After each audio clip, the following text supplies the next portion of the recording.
আসসালামু আলাইকুম everyone, welcome back to my channel Sanu cooking. আশা করছি আপনারা সবাই খুব ভালো আছেন। আজকে আমি মুম্বাই স্পেশাল একটা রেসিপি নিয়ে হাজির হয়ে গেছি, মাটার কিমা। চলুন রেসিপিটা তাহলে দেখে নেওয়া যাক। ফ্রাইং প্যানে আমি হাফ কাপের মতো সাদা তেল দিয়ে দিয়েছিলাম। তেলটা গরম হয়ে গেছে, এবার আমি এক বাটির মতো পেঁয়াজ চপ করে কেটে দিয়ে দিলাম। যেহেতু কিমা পেঁয়াজটা একটু বেশি লাগবে, পেঁয়াজটা খুব ভালোভাবে নাড়াচাড়া করে আমি আদা রসুনের পেস্ট দিয়ে দিলাম হাফ চামচের মতো। দিয়ে খুব ভালোভাবে পেঁয়াজ আর আদা রসুনটাকে আমি কষিয়ে নিচ্ছি। কষানো প্রায় হয়ে গেছে, এবার আমি এক বাটির মতো হ্যান্ড চপিং কিমা দিয়ে দিলাম। আপনারা মেশিন চপিং কিমাও দিতে পারেন। এবার আমি এক বাটির মতো টমেটো কুচি করে রেখেছিলাম, সেটা দিয়ে দিলাম। দিয়ে খুব ভালোভাবে মিক্স করে নিচ্ছি।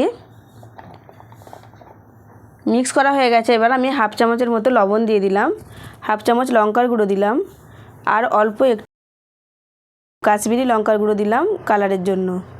এবার আমি দিলাম হাফ চামচের মতো জিরে গুঁড়ো আর ধনে গুঁড়ো। দিয়ে খুব ভালোভাবে মিক্স করে নিচ্ছি, খুব ভালোভাবে কষিয়ে নিচ্ছি।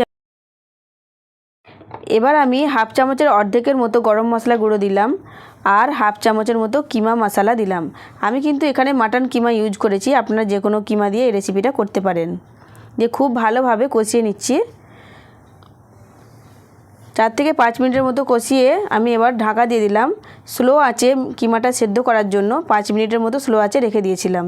দিয়ে খুব ভালোভাবে কিমাটা আমি আবারও কষিয়ে নিচ্ছি। এবার আমি দুটো কাঁচা লঙ্কা কেটে দিয়ে দিলাম। এবার আমি হাফ বাটির মতো মটরশুঁটি এখানে দিয়ে দিলাম। খুব ফ্রেশ মটরশুঁটিটা ছিল, নরম মটরশুঁটি। মটরশুঁটিটা দিয়ে আমি খুব ভালোভাবে কষিয়ে নিচ্ছি। খুব ভালোভাবে আমার কষানো হয়ে গেছে। এবার আমি ধনেপাতা আর পুদিনা পাতা কুচি দিয়ে দিলাম। ধনেপাতা আর পুদিনা পাতার ফ্লেভারটা খুব সুন্দর হয় এই কিমাটায়, আপনারা দিয়ে দেখবেন আর বাড়িতে ট্রাই করেও দেখবেন, খুবই ভালো লাগবে। এই কিমাটা আরেকটু স্পেশাল করার জন্য আমি একটু তড়কা ইউজ করব, সেটা হলো বাটার আর কাসুরি মেথির তড়কা। বাটারটা আমি হালকা মেল্ট করে নিয়ে উপর থেকে কাসুরি মেথি দিয়ে দিলাম, দিয়ে কিমার উপরে তড়কাটা আমি দিয়ে দিলাম। রেডি হয়ে গেল আমার মাটার কিমা। আপনারা বাড়িতে অবশ্যই ট্রাই করে দেখবেন, আশা করছি ভালো লাগবে।